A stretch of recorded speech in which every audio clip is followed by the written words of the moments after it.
क्या होंगे? मानसी, बाजार में हम देख रहे हैं कि थोड़ी बहुत म्यूटेड ओपनिंग ज़रूर हुई है, बट ओवरऑल लोअर लेवल्स को जब तक ये होल्ड करते हुए नज़र आता है, तो हम यहाँ स्ट्रेंथ एक्सपेक्ट कर सकते हैं और बाय ऑन डिक्लाइन की रणनीति हमें कंटिन्यू रखनी है इंडाइसेस पे। ओवरऑल अगर हम लेवल्स की बात करें निफ्टी के लिए, तो नेक्स्ट जो है अपसाइड करीबन हम देख रहे हैं 25,750 इमीडिएटली, 25,950 के लेवल्स और सपोर्ट के तौर पे 25,500 के एक लेवल को अब अहम एक मेक और ब्रेक ज़ोन बनते हुए दिखे। इसके ऊपर जब तक होल्ड करते हुए नज़र आता है, तो यहाँ पे स्ट्रेंथ बनी रहेगी। दूसरी ओर बैंक निफ्टी में ऑफ कोर्स आउट परफॉर्मेंस देखने को मिल रहा है और हम देख रहे हैं कि छोटे मंझौले बैंक्स जो है वो आज स्ट्रेंथ में है। पर यहाँ पे सबसे पहला पसंदीदा काउंटर मेरा रहेगा इंडिगो पर। यहाँ पे लगातार पिछले हफ्ते हमने देखा है कि बहुत ही अच्छी ब्रेकआउट और उसके बाद आज हम देख रहे हैं कि फॉलो अप एक्शन देखने को नज़र आ रहा है।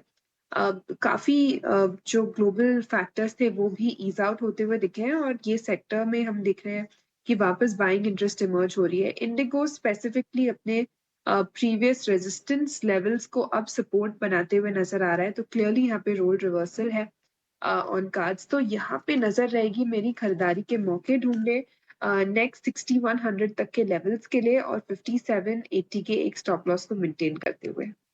इंटरग्लोब एविएशन करीब 1.5% की तेजी 5892 के लेवल्स, यहां से भी खरीदारी के मौके ढूंढने की राय। 6100 तक के टारगेट्स नजर आते हैं शिवांगी को। सोमिल, आपकी तरफ से ओपनिंग ट्रेड्स क्या होंगे?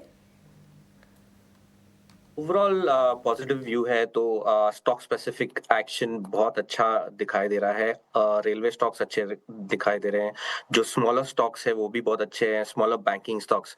बैंक्स में से कैनरा बैंक में बाय करना चाहूंगा। इसमें एक high top high bottom formation है, एवरेजेस के ऊपर चल रहा है। स्टॉप लॉस 110 और ऊपर में 120 का टारगेट। दूसरा स्टॉक होगा डीमार्ट का। डीमार्ट में एक कंसोलिडेशन ऊपर की तरफ तोड़ा है और मैं समझता हूँ कि इसमें बहुत अच्छी रैली देखने मिल सकती है in the short term, in the medium term both. तो डीमार्ट में एक बाय कॉल, स्टॉप लॉस होगा 4250 और टारगेट होगा 4550। ठीक है, तो चलिए, ये राय एवेन्यू सुपरमार्ट्स ऑलमोस्ट 1.5% के गेंस इस वक्त नजर आ रहे हो। कैनरा बैंक पर भी सोमिल की 120 के टारगेट्स के लिए खरीदारी के मौके ढूंढने की राय। 110 का स्टॉप प्लस लगाना होगा। Tapan, Somil, thank you so much हमारे साथ जुड़ने के लिए, सवालों के जवाब देने के लिए और मार्केट पर साथ ही स्टॉक स्पेसिफिक अपना नजरिया हमारे साथ शेयर करने के लिए। तपन, आप बताइए आपकी तरफ से ओपनिंग ट्रेड्स क्या होंगे? पर यहाँ अगर लॉन्ग टर्म की बात करना, एक सेक्टर जो मुझे और अभी मूवमेंट दिख रहा है और अच्छा न्यूज़ आ रहा है वो है, आप कह सकते हैं कि इंश्योरेंस सेक्टर में। इंश्योरेंस सेक्टर नो एक तरह से ना काफ़ी गवर्नमेंट ने काफ़ी नए रेगुलेशन आए जिसके वजह से इम्प्रूवमेंट दिख रहा है और ना प्रीमियम भी अच्छा खासा ग्रोथ है। तो यहाँ एक स्टॉक लेना चाहूँगा, वो है एचडीएफसी लाइफ इंश्योरेंस। नो आप देखें कि 16% से ना उनका प्रीमियम बढ़ रहा है, प्रॉफिटेबिलिटी भी 16% से बढ़ी है। अगर हम लोग बाहर के वैल्यू नए बिजनेस का जो टोटल मार्जिन है वो ऑलमोस्ट 26.5% से बढ़ा है, क्योंकि वो नो अच्छा खासा मिक्स है।